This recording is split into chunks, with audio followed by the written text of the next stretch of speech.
Aujourd'hui, notre sujet, c'est Yom HaKippurim.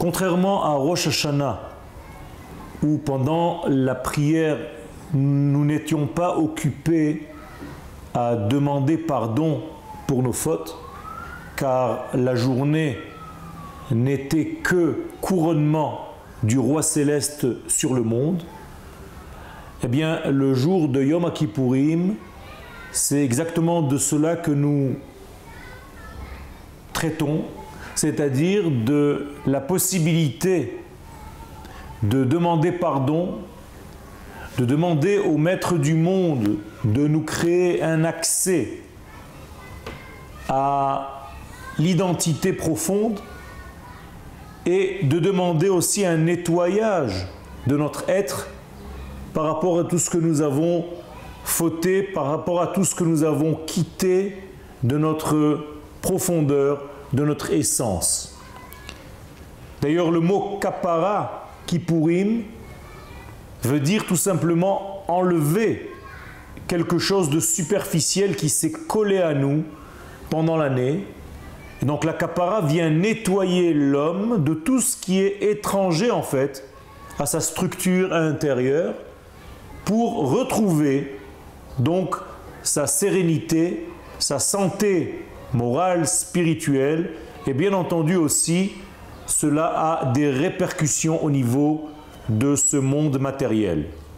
C'est-à-dire que le jour de Yom HaKippurim, il est question de revenir de toutes les déviations que nous avions pendant l'année.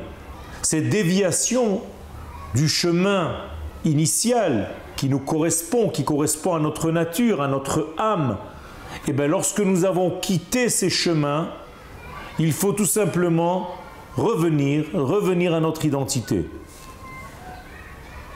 Et l'identité, c'est la vie par définition, la vie par excellence, la vie dans le vrai sens du terme, tel que le maître de la vie, celui qui veut la vie, le roi qui veut la vie, Melech Chafetz Bechaim, eh bien tel que lui définit le sens de la vie. Il ne s'agit pas donc de revenir à des valeurs que nous pensons, mais de revenir à la véritable valeur de notre identité telle que le créateur de la vie définit la vie.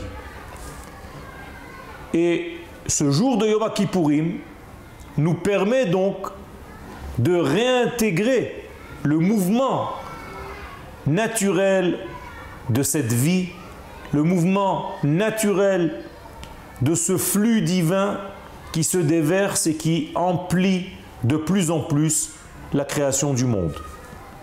C'est comme ça que nous revenons à réaliser la volonté divine, car depuis la création du monde, depuis la création du premier homme, en fait, il y eut une déviation de la pensée divine initiale par la faute du premier homme qui, au lieu de consommer l'arbre de la vie au commencement, a consommé l'arbre de la connaissance du bien et du mal.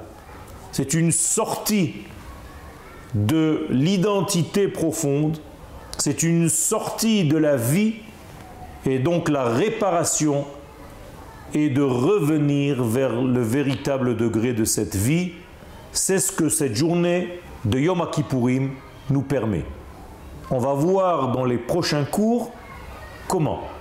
Toda Rabba.